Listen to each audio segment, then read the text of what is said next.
So I'm talking now to Professor Greg Savage, who is a professor of neuropsychology at Macquarie University. Thanks, John. So what is it that interests you about the Frankl project? Okay, well, I think this has been the kind of project that's been waiting to happen for a long time. My particular interest is in relation to making testing of patient populations accessible in a framework that is cognitively driven, because a lot of the clinically based testing that's done is done in a framework that's long-standing, normatively based, and like a large ship takes ages to turn in any new direction, because the heritage goes back a long way, and the time and expense to create new, more finely tuned tests of cognition is a huge challenge, really. So I guess sort of stepping back a bit, what would you see as the big picture? What's the benefit of the Frankl framework for patients and clinicians, in the real world? It strikes me as a noble enterprise that it's couched in an open science framework where data are shared. There are, at minimal cost to users. That changes the game significantly. A lot of tests are built by, test publication companies who are in the market to succeed as a business. Each test form costs, and if there was a cheap and accessible instrument available in the GP clinic, then there would be no hesitation to administer it. That means that this technologically driven, insight into clinical state is available for all. It's also potentially available in rural settings. A lot of expertise is concentrated in metropolitan areas, and I could see these apps being implemented in the outback, and there could be linguistic barriers as well. You could have differently, easily adaptable versions which coped with different linguistic frameworks. And coming back to the data sharing aspect, if hand in hand with mass distribution of these kind of accessible apps, the power of those data would be enormous, and particularly if it happened in the context of continuing care and sharing of prognosis and final diagnosis, then we could understand retrospectively that when someone was showing this kind of pattern on this app, they did develop this kind of dementia or didn't, and that was a benign kind of finding. That'd be hugely important. So you'd be able to kind of look back retrospectively at the data that's been collected over the years. Yes, early on. That's the real power Yeah. in making these platforms accessible, that people can continue to use them and provide longitudinal data. The power is really in longitudinal follow-up. Yeah. So you've been using iPads quite a lot in your own research and clinical practice. Yeah, I mean, we started dabbling with that years ago, but never really took off. There were some suggestions that some very handy tests that would be quick to administer, quick to score, and very sensitive to change might be available on iPads. And some of that has happened, but not on a large scale. More recently, the big test developers are putting things out on iPads, but it's really just a rebadging of the original tests. So it hasn't fulfilled any promise of more flexible building of tests that would focus on particular aspects of cognition, which might be important diagnostically.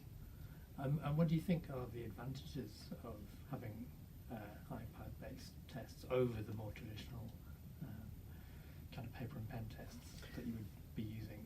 I think there's multiple aspects to do with the administration, taking the load off the administrator of the test to have things flow, according to a protocol that is easy to interact with, frees up the awareness of the clinician, in my case, or a non-clinician tester in other circumstances, to focus on the responses and other qualitative aspects of the interaction. It also allows, with flexible programming, it allows capture of data that it would otherwise be lost. I mean, most paper and pencil tests, as they call them, are very limited in the kind of data they produce. You either get the answer right or wrong. Sometimes that's up to the interpretation of the tester, but ultimately it's a 1 or a 0 in that box, and you get a sum for a subtest, for example, and then that there's like a quick rule perhaps.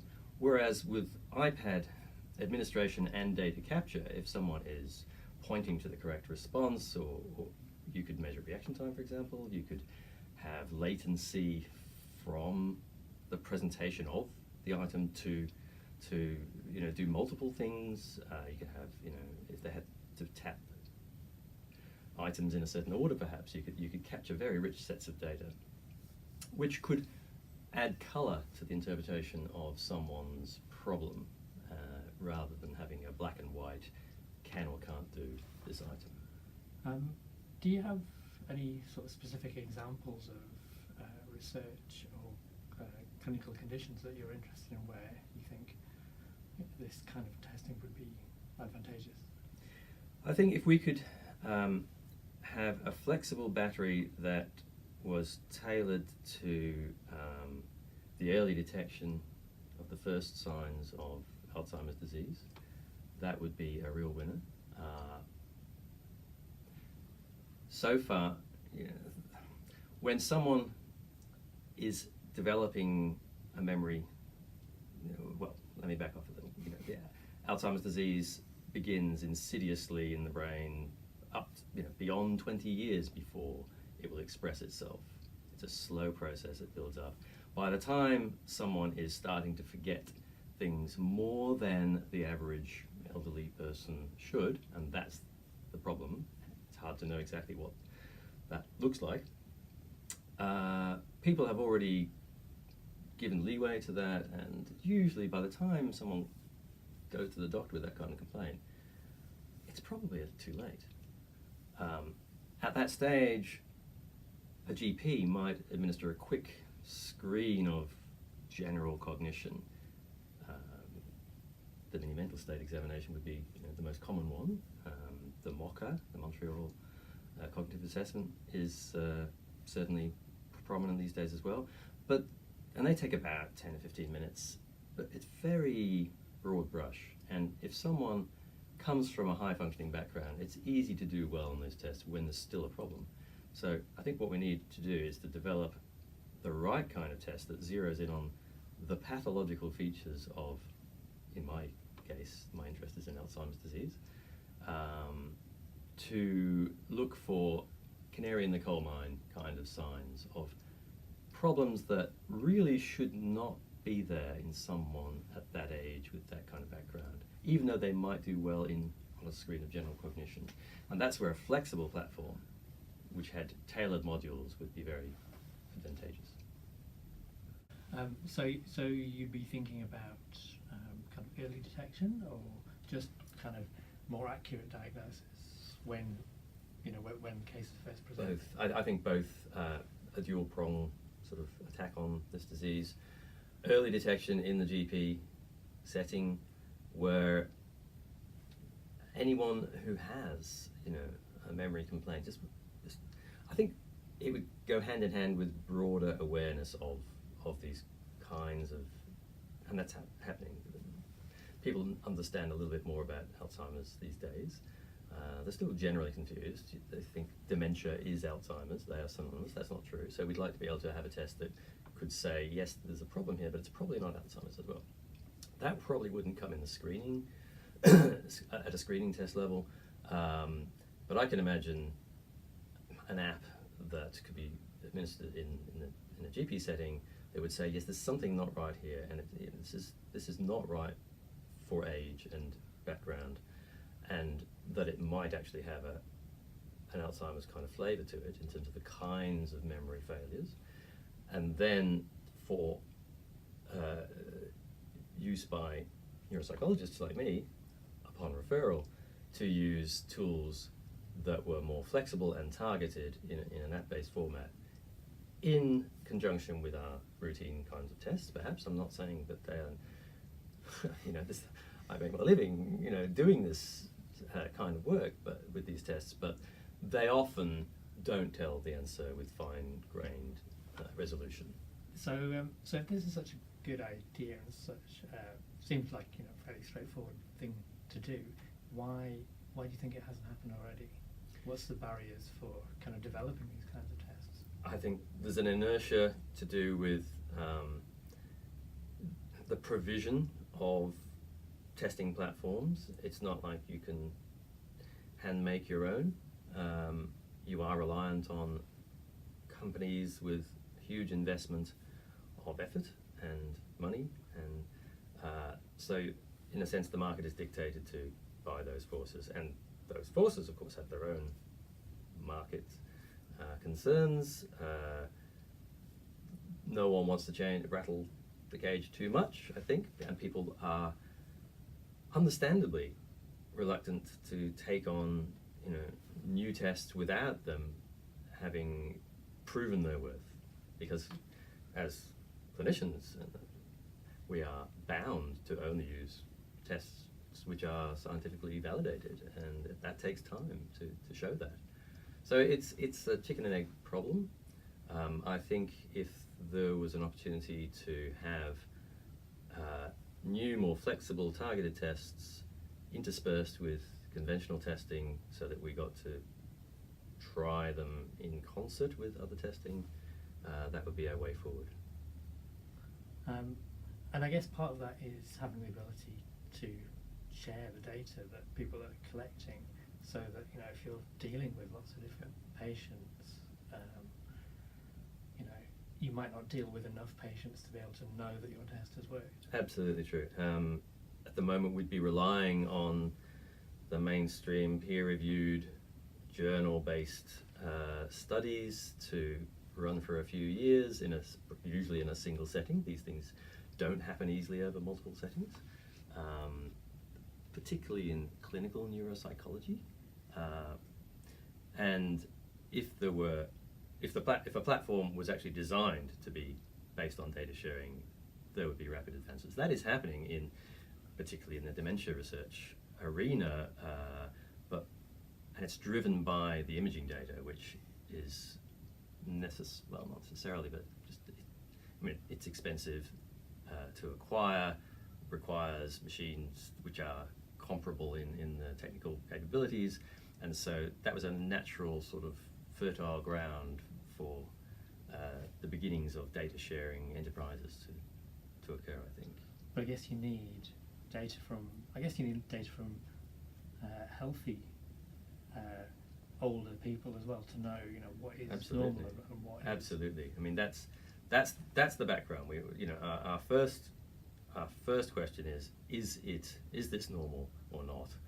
And to make that call, you have to have sizable data which are representative of the person you're testing. They have to have the same cultural background, educational background, age, sex.